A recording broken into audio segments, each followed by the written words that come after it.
No, Paul! Don't! You can't do this!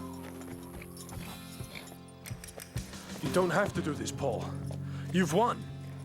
They would have done the same thing to us if they had won. No, don't! Because I don't think he's given any other choice.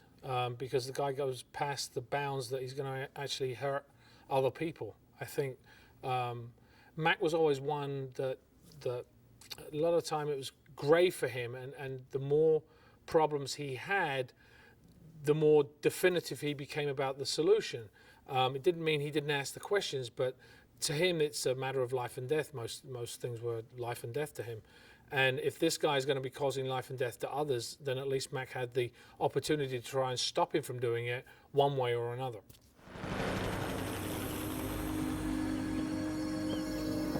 So now you kill your friends as well as your enemies? Whatever it takes, Mac. I will lead my people to freedom. You have no people. Politics is more noble than business. I mean, if you hang a show about somebody who is ruthless, ambitious, that's an interesting character, but he's somehow more noble if he is fighting for a cause that he believes is right and just, rather than just trying to make money. It's my revolution.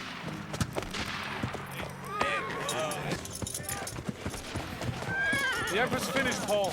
I mean, this was a great look for McLeod, you know, this long hair mustache and stuff. It's kind of a cool look. It was I don't really have a favourite. I mean, I liked him when he went back to the Highlands of Scotland. I loved doing, you know, the period flashbacks in the 1930s and 20s and 40s. There were so many really cool things to dress up. It's like going to a fancy dress party every week, you know, and that was fun because you became that character.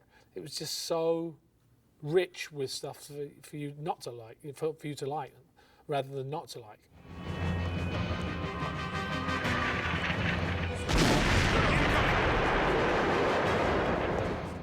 Some interesting things that happened in the development of that of the Balkans.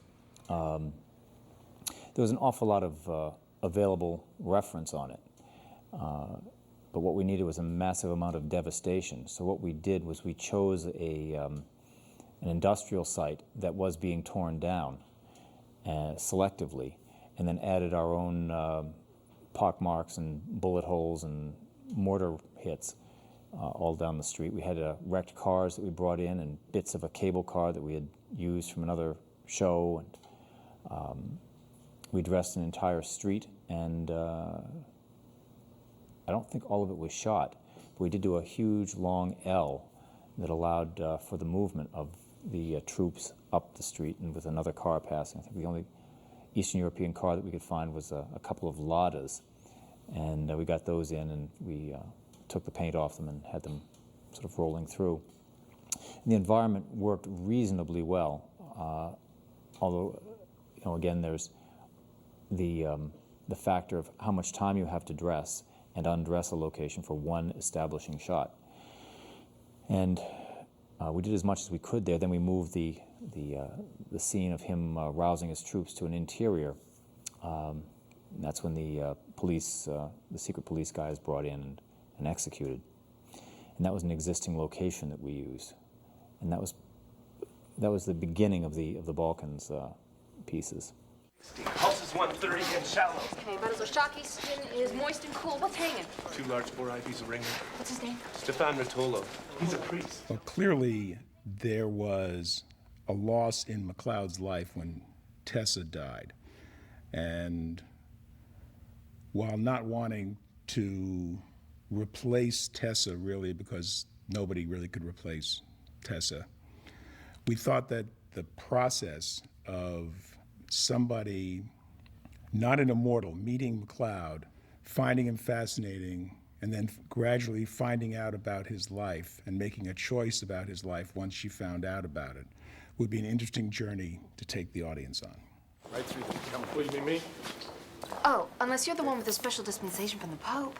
Oh, well, I must have left it in my other pants. I think we became aware of the fact that the chemistry on camera was not as good as the chemistry was off camera, and while we thought it was going to work, and had no indications in early rehearsals and early meetings that it was not going to work. But we gradually found that for whatever reason, the actor and the actress were not clicking together. We have a wonderful hearing specialist upstairs. You want a referral? Pardon? Forget it. Get out. Go. I don't know whether everybody has a picture in their mind of what person that they're going to fall in love with on screen is like.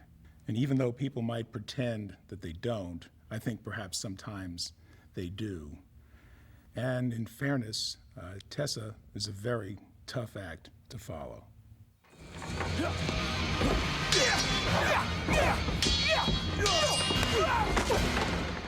The revolutionary, the quickening and the beheading, I think, was some of the most powerful beheading and quickenings we ever did. The reason I did the head cut that way was because we'd seen all the slicing down and the upwards. We tried different ways of beheadings, and this one I thought is a very visual, strong action to actually pull a sword, which is a very justifiable way of using a cut. But the interesting thing is, you actually, when looking at it, I didn't realize how powerful it was, because you actually felt that blade go through his neck. There can be only one.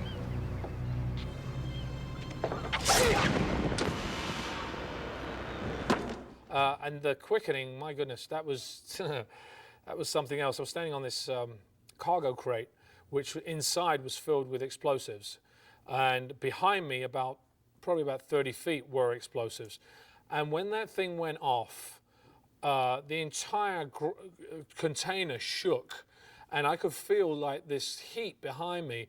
And actually somebody thought, because I disappeared, Dennis Berry, I believe, shot it, and he had the cameras way, way back and on a long lens, and at some point the flames engulfed me. You couldn't see me at all. They thought I'd actually gotten burnt. But there was a certain distance between the flames and that, and it was the image was always powerful, and we've used that image over and over again, and it was fun to see, because we're like, whoa, that was cool, but I was relatively safe.